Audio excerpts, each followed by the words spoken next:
Alopecia is a sign you're unhealthy is a complete myth. It's an autoimmune disease where your body is attacking your follicles, but it's something that you can't control. You know, there is no rhyme or reason for why it happens.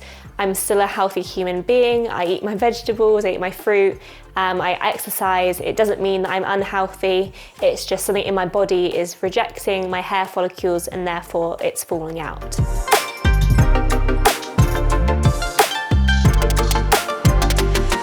Hair supplements can help your hair grow when you have alopecia is also a myth. Unfortunately, there is no science at the moment that says that can really help. I had instances where a friend contacted me saying that I see you have alopecia, I've got a treatment that will help you.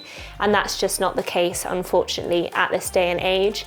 It may be that a few years down the line, they do find a treatment and they do find a supplement that will help, but it's just simply not the case at the moment.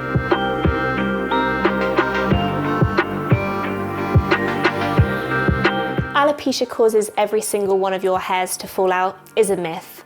When it comes to alopecia, it's very unique for each person. For instance, I have had all my hair fall off my head.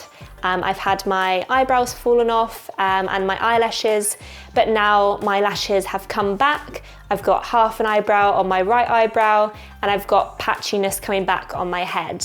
It did develop into my leg hair and also other bodily hair, but it's very unique for different people. I've seen some people that have complete hair loss and that's it for them, it doesn't grow back. I've seen people go through different stages of regrowth. So when it says alopecia affects each part of your body, it's not necessarily true. It's very unique to each person and there's different types of alopecia. You have alopecia areata, which is patchy hair loss. You have alopecia totalis, which is complete hair loss of everything. And you have universalis, which is also complete hair loss. So there's so many different types of alopecia. You're not necessarily going to have one. You might transition into another and you might go back to another. It's a very unique disease.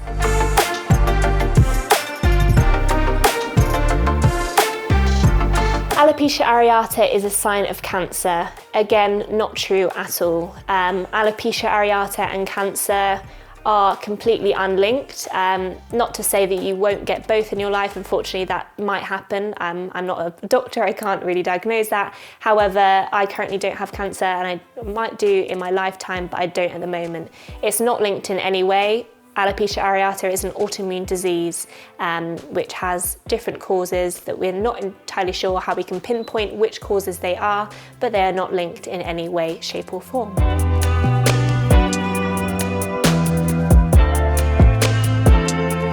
If you manage your alopecia stress levels, you can manage alopecia. This is a myth.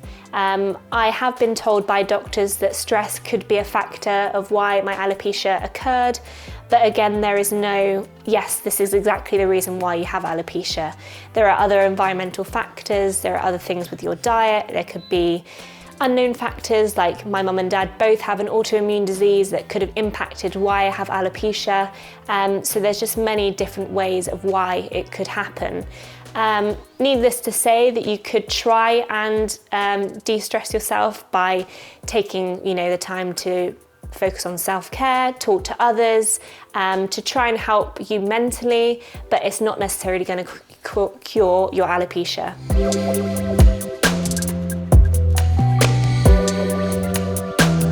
Your hair care routine is make or break for alopecia.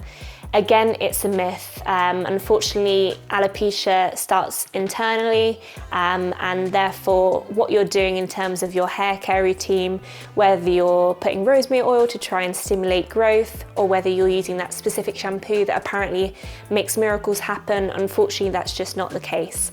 I would just, try your best to accept what you have and go from there. So if you come across on the media or the news or on social media a miraculous method of alopecia regrowth or something that could help your alopecia, I would really advise to talk to an expert or someone that has been through alopecia or maybe has tried that method to see whether it's actually effective and to see whether it's going to have any effects on your body. So either talk to myself, talk to Joseph Wigs, or talk to Alopecia UK, reach out to people that have it or any wig specialists specialist or people that deal with hair loss on a day-to-day basis. You know, you need to talk to the experts and not just trial and error, because it's your body at the end of the day.